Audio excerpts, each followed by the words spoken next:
In 1980, Bay Area cold wave combo The Units released their singular album of the era, Digital Stimulation, on 415 Records, and from it, the track Tight Fit.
Okay, that was Tight Fit by The Units, and yeah, I really like how it was evolving with the buildup of mallets toward the end and those like fuzzy sounds coming from these various primitive synthesizers.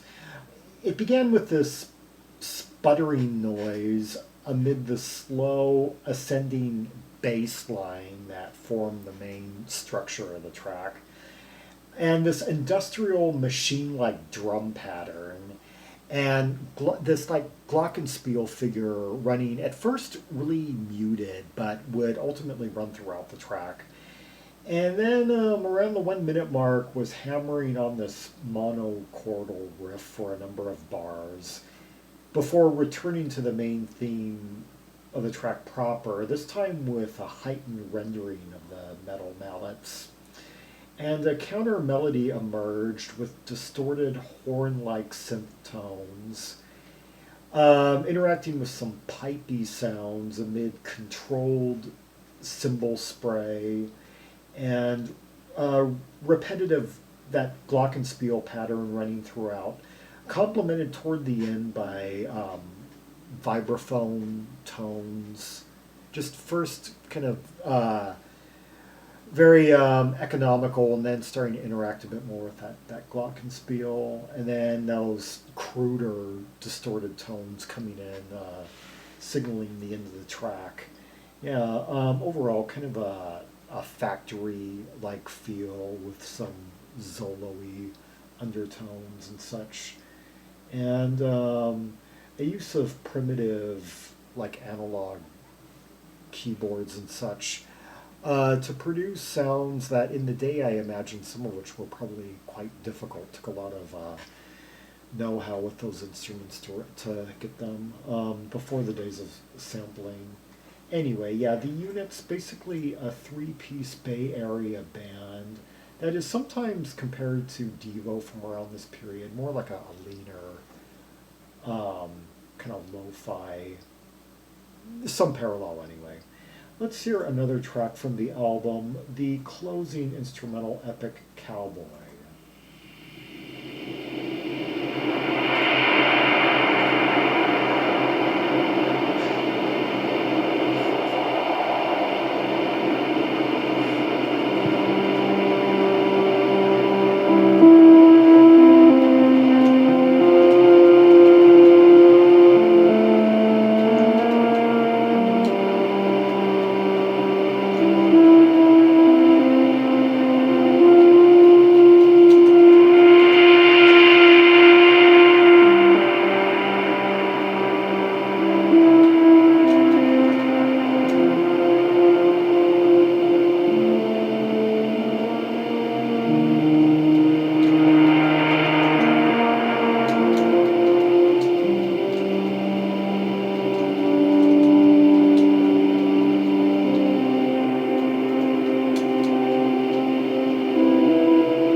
Okay, that was Cowboy by the Units. And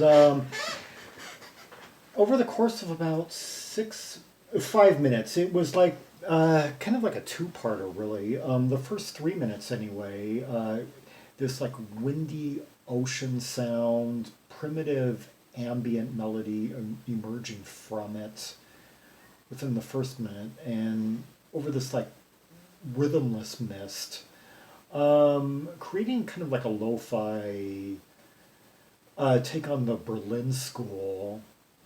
Nash the Slash actually had a few moments like this on his first solo album. Low, distorted synth tone, which formed a melody around some recognizable key centers like C, G, and some flats. And then this drum roll at 3 minutes in thereabouts ushered in this speed up, and the track took this waving, rocking, fast current feel amid misty, fuzzy tones layering on really thick. Reminded me, the tune itself kind of reminded me of something that could have been on Synergy's Games. I'm thinking one of the tracks I profiled last year, but much more raw and primitive in this. Like, it doesn't have the slickness, of course. And what was really giving this track its active element, its compelling aura, was the watery, misty, thick synth tones over raw, expressionistic drumming. Yeah, that contrast between really real, like visceral drumming and synth tones, and all that going on over sharp and flat chordal twists that gave it like melodic contour throughout. Kind of loose and yet formative all in one. Yeah, that was Cowboy by the Units, and before that, Tight Fit. Two instrumentals off their 1980 release, Digital Stimulation. They're only full length of their original formation, like 1978 to 1983, thereabouts. They've became active again within the last 10 years. This band was covered quite extensively on the site synthpunk.org, which was maintained about 2 decades ago by one Ramsey, aka Damian Ramsey, a dearly departed friend of mine. Yeah, him and I were really tight back in the day, 20 years ago or so.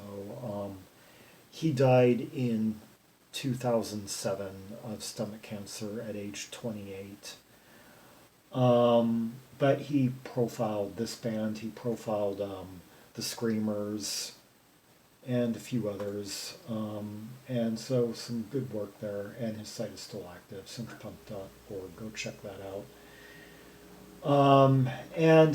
This band put out most of the tracks on Digital Stimulation had vocals on them. So some other really good tracks you can see on 1980 Loving It Greatly on the 1980 album Database, War Moving Bodies, and the title track, and High Pressure Days. Yeah, those could be profiled on another installment. Anyway, the Units quite unique for their time. There weren't many bands playing synthesizers this raw in this combo setting, especially from the States, and so they're somewhat comparable to the first EP by Tuxedo Moon, No Tears. Some moments on that anyway. Well, some of their stuff anyway. Not really these two pieces, but some of the vocal tracks anyway. And that's about it. That's about that and Nash the Slash. Much more raw than what was going on the UK electropop scene at the time. And definitely a world away from like the electronic progressive music of the day. Although there can occasionally be like maybe a synth tone or an instrument that you might be able to recognize. It's much more distorted, gruff, Yeah, because it's much more played kind of like in the spirit of like DIY punk. Um, yeah, that primitive recording feel and such. Anyway, for more rubies and sapphires from the unit's Digital Stimulation album, see the directory of albums from 1980, linked in the description below. Yeah, on the last page, as a matter of fact. Since these are all alphabetical, it's at 1001 17, yeah, on the final page, yeah, because they are down in the U part of the alphabet, yeah. Anyway, like and subscribe, follow me on social media, share the video, and leave a comment if there are any observations you have about the two tracks we just heard. The layers, the interplay, the tones, the rawness, the feel, the energy. And until next time, this is Zaragon, the world's most air-traveled trim maximalist, signing off.